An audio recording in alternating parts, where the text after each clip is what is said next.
Hold on, don't scroll past this one, because I have to tell you something that most stores and most stylists will never say to your face.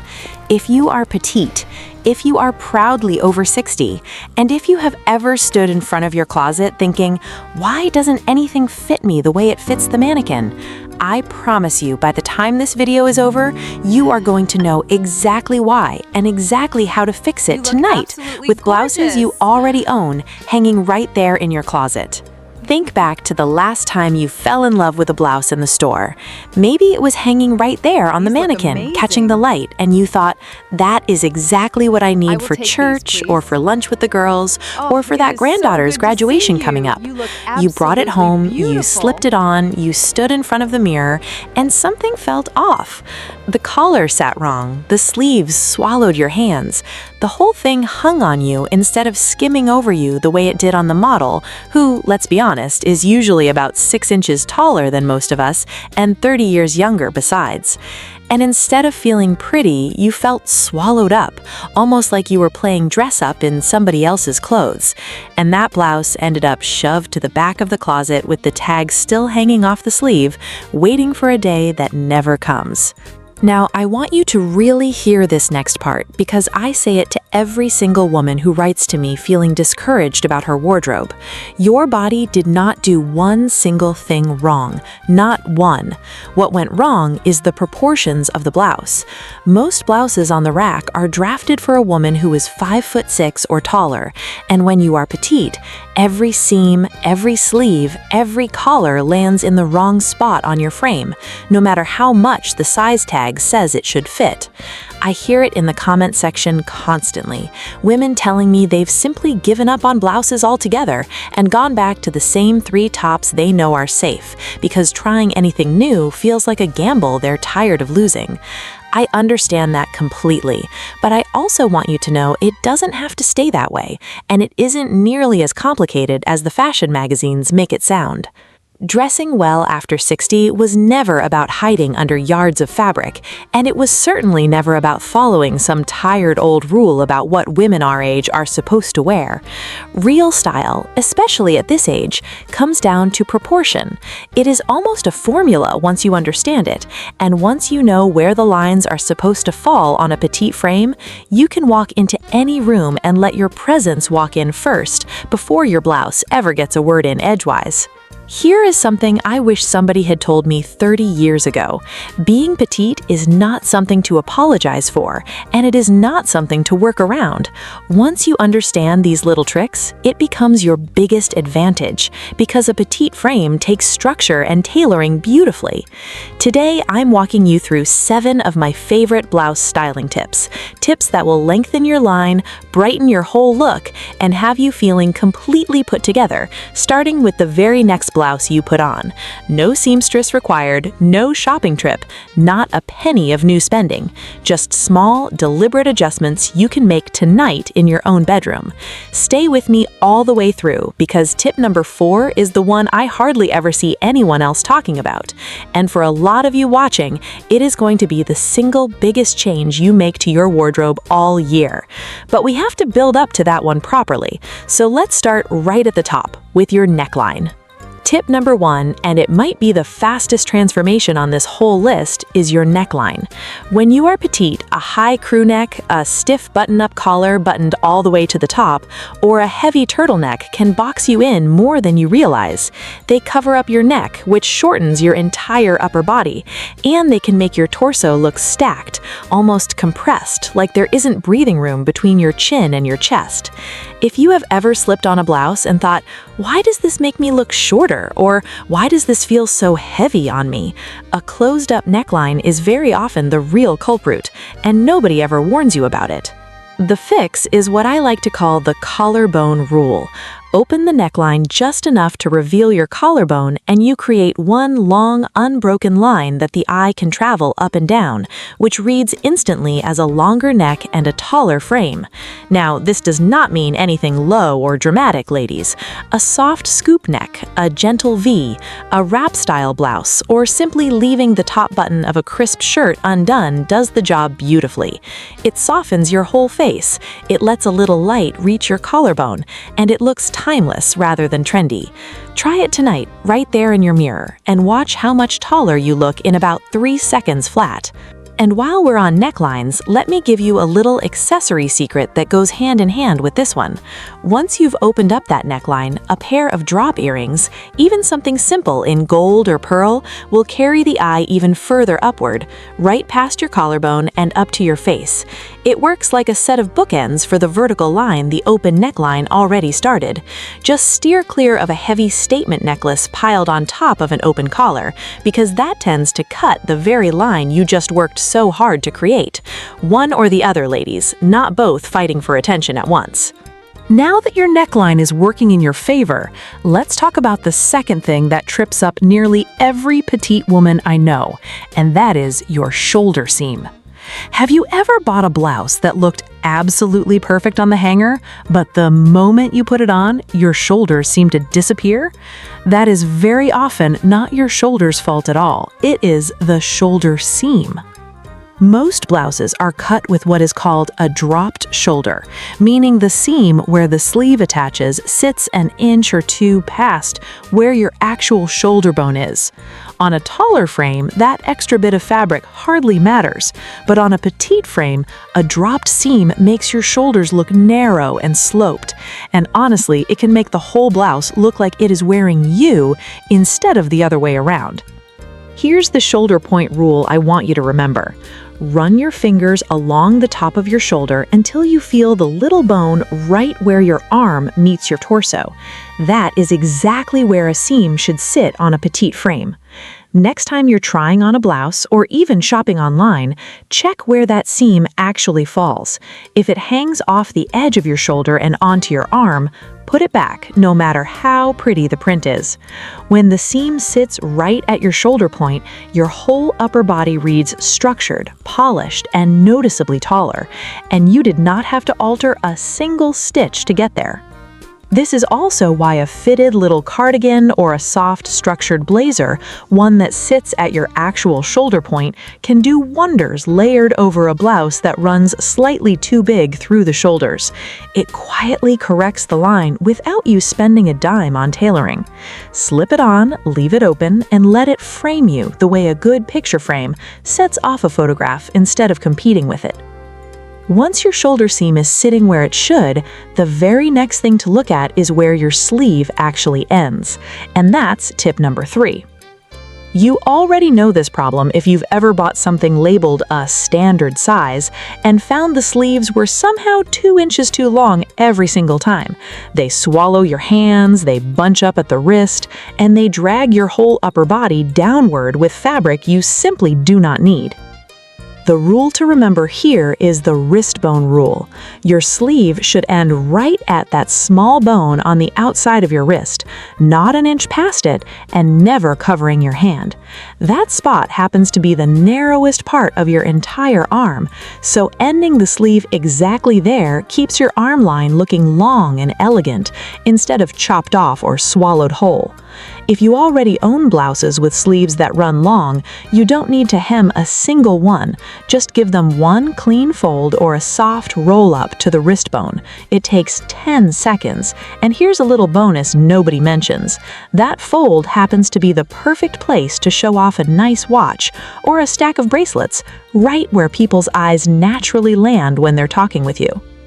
While you're at it, this is the perfect moment to bring a slim wrist stack or one delicate bangle. Nothing heavy or clunky, just enough to draw a little sparkle to that narrow point at your wrist. Pair it with a longer pendant necklace resting closer to your waist, and you've built 2 separate points of vertical interest, one up near your face and one down near your wrist, both of them working quietly together to stretch your whole frame. Now, if you're finding these adjustments helpful so far, do me a small favor and tap that like button. It genuinely helps this video reach more women just like you who are out there searching for exactly this kind of advice. And if you haven't subscribed to Classic Fashion's 60 Plus yet, go ahead and take care of that now while you're thinking of it, because this is exactly the kind of no-cost styling video we put out every single week for women who want to look and feel their absolute best after 60. All right, your neckline, your shoulder seam, and your sleeve length are all working in your favor now. Let's move on to tip number 4, the one I promised you at the very beginning. And honestly, out of everything on this list, this might be the tip that changes your wardrobe the most. This is where so many petite women get stuck, and it usually comes down to one simple question. What do you actually do with the bottom of your blouse? Leave it completely untucked and hanging long, and you visually cut your legs off right at the point where you need the most length. Tuck it in fully all the way around, and it can feel stiff and uncomfortable, and it sometimes draws attention right to your midsection, which is exactly what you were trying to avoid in the first place. So here's the trick I actually use myself, and stylists have leaned on it for years. It's called the point tuck. Take just a small section of the front center of your blouse, right about where your belly button sits, and tuck only that little piece into your waistband. Let everything else, the sides and the back, fall loose and completely untouched. By anchoring just that one point, you show the world exactly where your waist is, which instantly lengthens your leg line. But because the rest of the blouse stays loose, you still get a soft, forgiving drape that skims right over your hips instead of clinging to them. While you're doing this, keep the 1/3 rule in the back of your mind as well. When your upper half takes up roughly 1/3 of your outfit and your bottom half takes up the remaining 2/3, your whole body reads longer and leaner. That's why a cropped cardigan, a shorter blouse, or a point tuck paired with a higher rise pant or skirt works so beautifully on a petite frame. It shifts that 1/3, 2/3 balance in your favor. The point tuck works with a plain cotton blouse on a busy errand day, and it works just as beautifully with silk on a night out. It takes about 3 seconds and makes any outfit look like you thought about it, rather than like you grabbed it off a hanger on your way out the door. If you've never tried it, do it right now in front of your mirror, because the difference it makes is honestly a little startling the very first time you see it on yourself. Here's how to take the point tuck one step further. Once you've anchored that front piece, add a thin belt no wider than about 1 inch, right at your natural waist, sitting just above your hip bone rather than down around it. A skinny belt in a soft leather or even a simple fabric sash does the exact same job as the tuck itself. It tells the eye precisely where your waist is, and it keeps a loose blouse from looking shapeless. Choose a belt that's close to the color of your blouse or your bottoms, rather than a bold, contrasting one, because a matching belt disappears into the outfit and simply defines your shape, while a bold, contrasting belt can cut you straight in half, which is exactly what we're trying to avoid. Now, maybe you already know that tucking anything simply is not for you, and that is completely fine. There is no rule that says you have to. So stay right here, because tip number 5 was made just for you. If you would rather leave your blouse loose and untucked, no compromise necessary, there is really just one detail you cannot skip, and that is the shape of the hem itself. A stiff, boxy blouse that cuts straight across your hips creates a hard horizontal line, and on a petite frame, that line acts almost like a stop sign for the eye. It cuts your legs off visually and makes you look both shorter and wider at the same time, which is the exact opposite of what we are after. The fix is choosing a hem with a little movement instead of a hem cut straight across. Look for a gentle, curved hem, sometimes called a shirt tail hem, one that dips slightly lower at the front and back, but rises just a touch at the sides. Because the fabric lifts at your hips instead of slicing straight across them, that hard line disappears. A little more leg shows through at the sides, and the whole blouse drapes instead of just hanging there.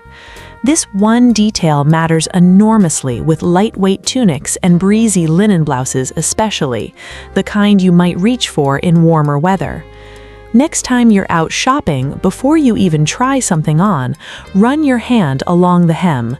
If it curves upward even slightly at the sides, that's a very good sign.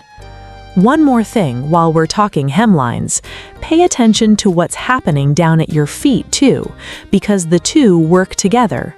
A pointed toe flat or a low pump in a color close to your skin tone will continue that same soft line the curved hem started, right down to the floor, with nothing to interrupt it. A round, chunky toe shoe, on the other hand, plants a hard stop right where you least want one. It's a small thwop, but paired with the right hem, it can add what feels like another inch or two to your whole leg line. A well-shaped hem is only half of the picture, though. To keep a petite frame looking balanced from head to toe, we need to zoom in on the smaller details, and that brings us to tip number 6. Have you ever tried on a blouse that fit beautifully everywhere it counted, and yet something in the mirror still felt slightly off, and you couldn't quite put your finger on what it was? 9 times out of 10, it comes down to scale. On a smaller frame, oversized details, a giant collar, a big patch pocket, a bold and dramatic print with sharp color contrast can completely overwhelm you. Instead of the blouse looking elegant, it starts to look like it is wearing you, which brings us right back around to where we started this whole conversation. The rule to remember here is simple. Scale everything down to match your frame. Look for a narrow collar instead of a wide one, a slim button placket, and smaller, more delicate buttons. If you love a bit of pattern, and plenty of us do, reach for a small, delicate print, a fine pinstripe, or a soft watercolor design, where the colors blend into one another, rather than a large, splashy print that chops your silhouette into pieces from 3 feet away. Hold the blouse at arm's length before you buy it, the way you would hold up a photograph. If the print reads as one soft blur of color rather than a collection of separate shapes fighting each other, that's a print built for a smaller frame. When every detail on your blouse stays proportional to your frame, people's attention naturally lands right back on your face, exactly where it belongs, instead of getting stuck on an oversized collar or a busy print. This same scaling down rule applies to any scarf or brooch you add too. A small silk scarf, knotted loosely and tucked just inside the neckline, rather than tied in a big, bulky bow, adds color and softness without adding bulk. And if you love a brooch the way I do, pin it slightly off-center near the collarbone rather than dead center on the chest. It draws the eye up and to the side in one graceful little motion, instead of sitting there like a stop sign in the middle of your chest.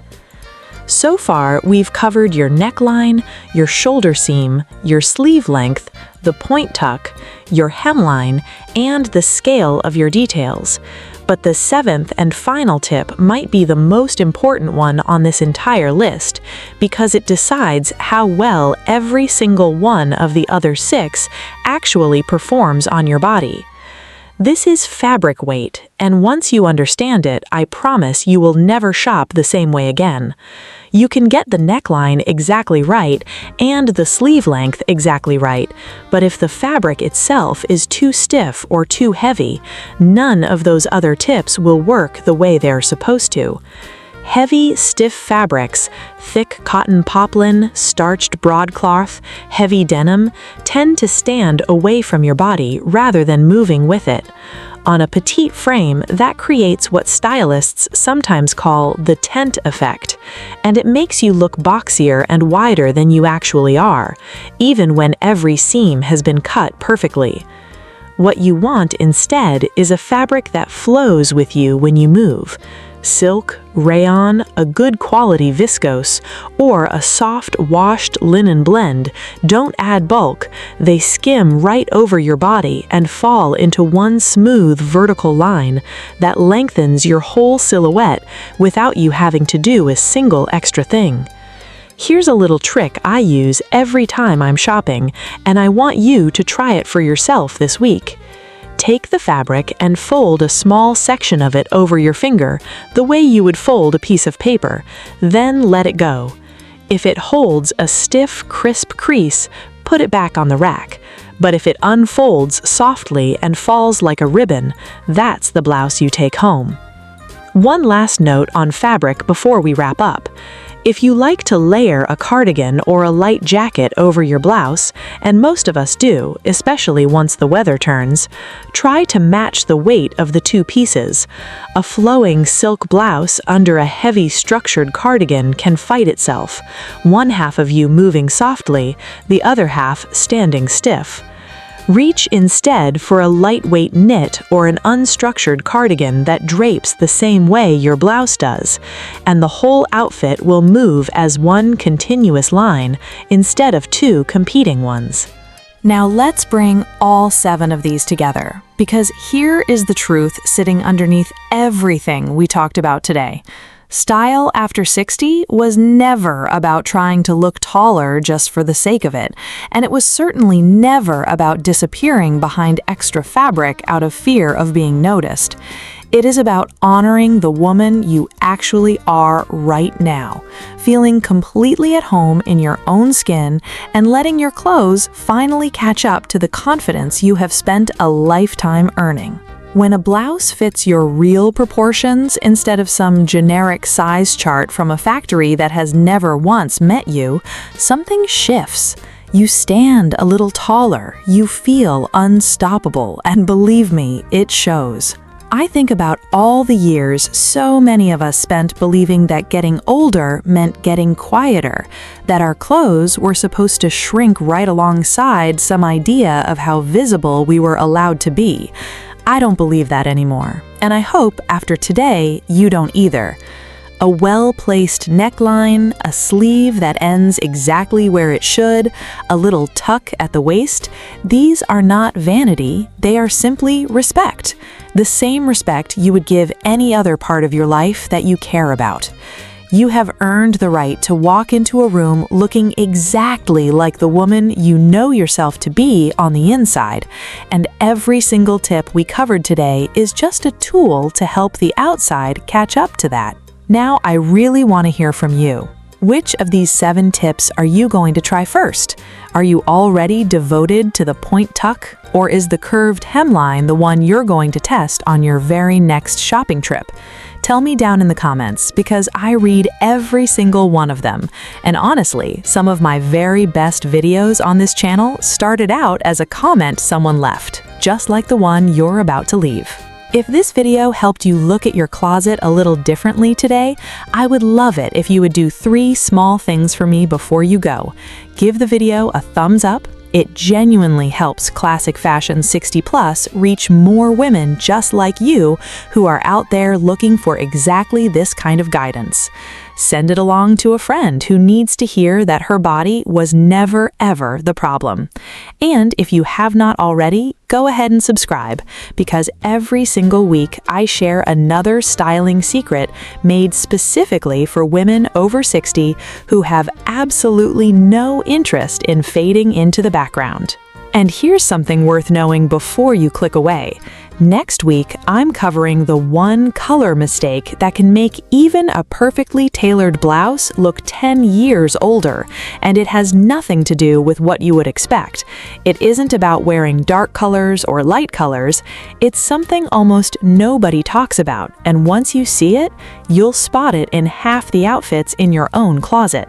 If you're not subscribed, you're going to miss it completely the moment it goes live. So please, do not let this be the last time we spend a few minutes together like this. Thank you so much for spending this time with me today. If you want more styling secrets just like these, Classic Fashion 60 Plus is where I share them first, every single week. So make sure you're subscribed with your notifications turned on, because you really do not want to miss what's coming next. Stay classic, stay confident, and I will see you in the very next video.